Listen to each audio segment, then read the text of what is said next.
السلام علیکم ورحمۃ اللہ وبرکاتہ ان الحمد للہ نحمده ونستعینه ونستغفره ونؤمن به ونتوکل علیہ قال اللہ تعالی فی کلامہ المجید اعوذ باللہ من الشیطان الرجیم بسم اللہ الرحمن الرحیم یا ایہا الذین آمنوا اتقوا اللہ ولتنظر نفس ما قدمت لغد واتقوا اللہ ان اللہ خبیر بما تعملون۔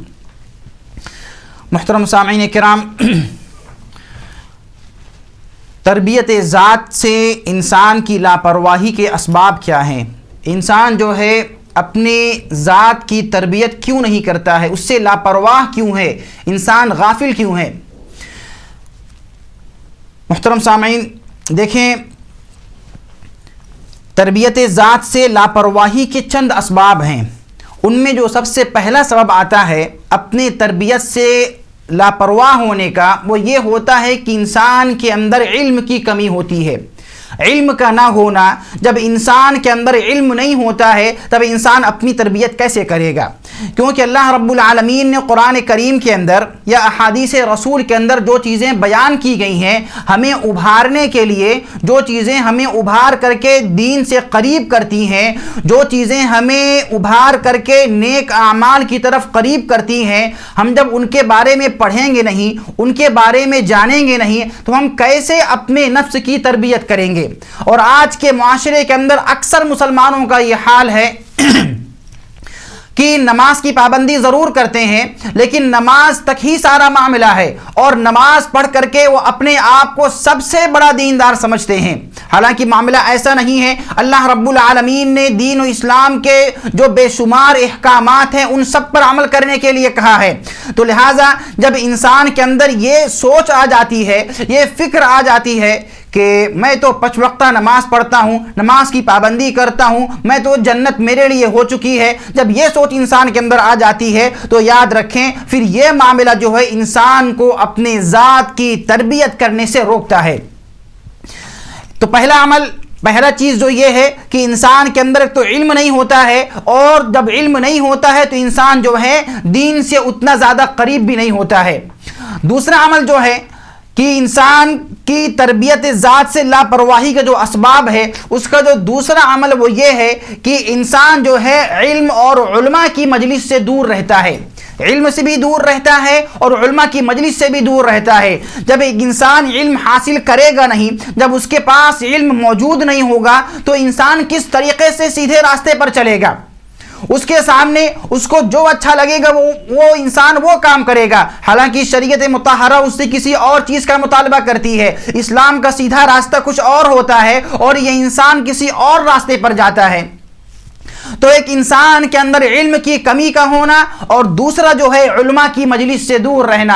اگر انسان علماء کی مجلس میں بیٹھتا ہے، علماء سے اچھی باتیں سنے گا، علماء سے دین کی باتیں سنے گا تو سن کر کے انسان اپنے عمل کو اور بہتر بنائے گا، وہ اچھا عمل کرے گا۔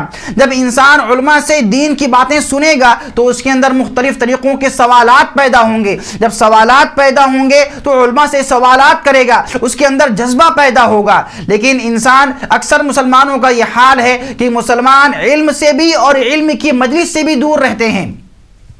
تو علم سے دور رہنا اور علم کی علماء کی مجلس سے دور رہنا، یہ چیز کیا ہے؟ انسان کو اپنی تربیت کرنے سے روکتی ہے، یہ انسان کو اپنی تربیت کرنے سے منع کرتی ہے، دور کرتی ہے۔ برادران اسلام، انسان کا اپنی تربیت سے دور ہونا ایک مقصد، ایک سبب یہ بھی ہے کہ انسان جو ہے اس دنیا کے اندر آنے کا مقصد بھول جائے۔ اللہ رب العالمین نے کیا مقصد ہمیں اس دنیا میں دے کر کے بھیجا ہے، وہ انسان اس مقصد کو جب بھول جاتا ہے تو پھر انسان اپنی تربیت کیا ہے؟ نہیں کر سکتا ہے۔ ایک عام سا مسلمان اس بات کو جانتا ہے کہ اللہ رب العالمین نے اسے اس دنیا کے اندر کیوں بھیجا ہے۔ اللہ رب العالمین نے واضح طور پہ قرآن کریم میں کہا وَمَا خَلَقْتُ الْجِنَّ وَالْإِنسَ إِلَّا لِيَعْبُدُونَ۔ اللہ رب العالمین کا ہم انسانوں کو اس دنیا کے اندر جو بھیجنے کا مقصد ہے وہ کیا ہے؟ کہ ہم اللہ رب العالمین کی عبادت کریں، اللہ رب العالمین کی اطاعت و فرما برداری کریں، ہر وہ کام کریں جس کا اللہ رب العالمین نے حکم دیا ہے، اور ہر اس کام سے رک جائیں جس سے اللہ رب العالمین نے رکنے کے لیے کہا ہے۔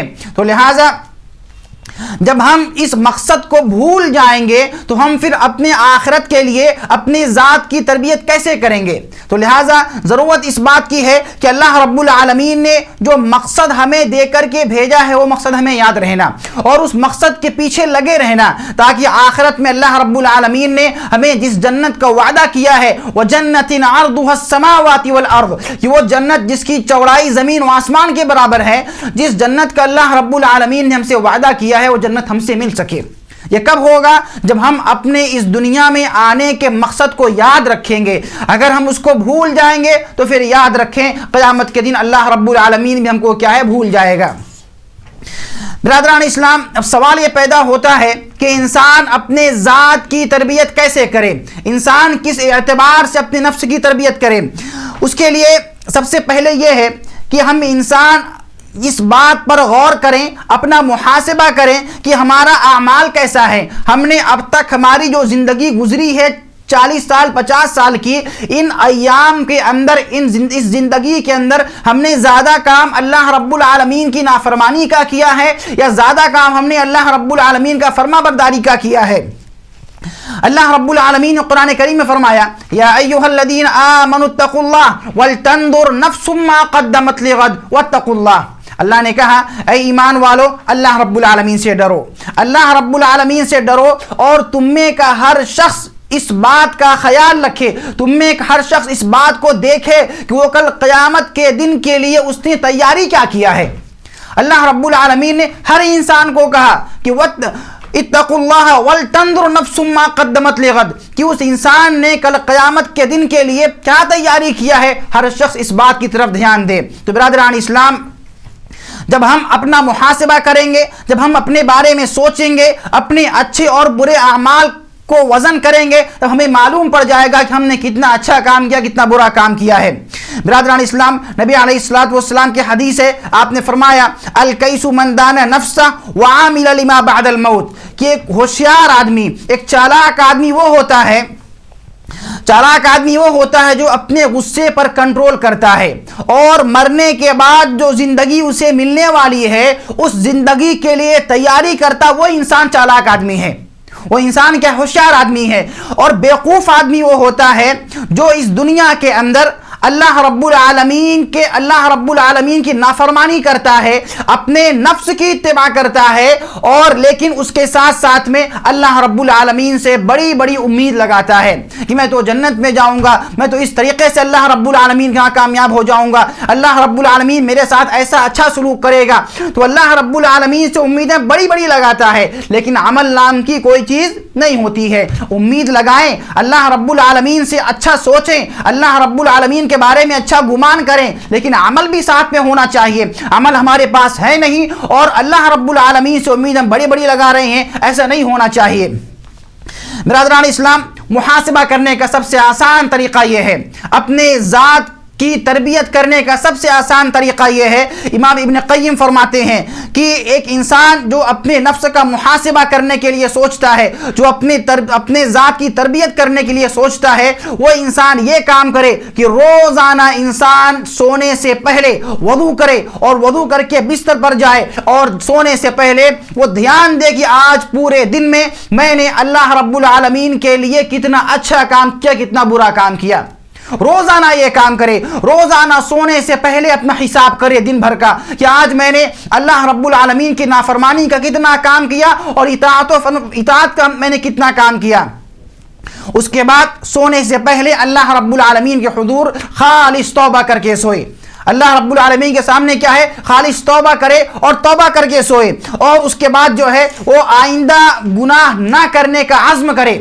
روزانہ سونے سے پہلے آئندہ وہ گناہ نہ کرنے کا عزم کرے۔ تو یاد رکھیں، اگر انسان توبہ کر کے سوتا ہے اور اسی سونے کی حالت میں اس کی موت آ جاتی ہے تو انسان اس کی موت جو ہے توبہ استغفار کے پر اس کی موت آئے گی۔ تو برادران اسلام، اگر ہم ایسا کام روزانہ کریں گے کہ روزانہ ہم جو ہے توبہ استغفار کر کے سوئیں گے اور اس کے ساتھ ساتھ اپنے پورے دن کا حساب کریں گے، ہم نے کتنا اچھا کام کیا اور کتنا برا کام کیا ہے، تو پھر یاد رکھیں اللہ رب العالمین کے ہاں ہم کامیاب و کامران ہوں گے۔ اگر اپنا حساب نہیں کریں گے تو پھر یاد رکھیں ہم اللہ رب العالمین کے ہاں ناکام ہو جائیں گے۔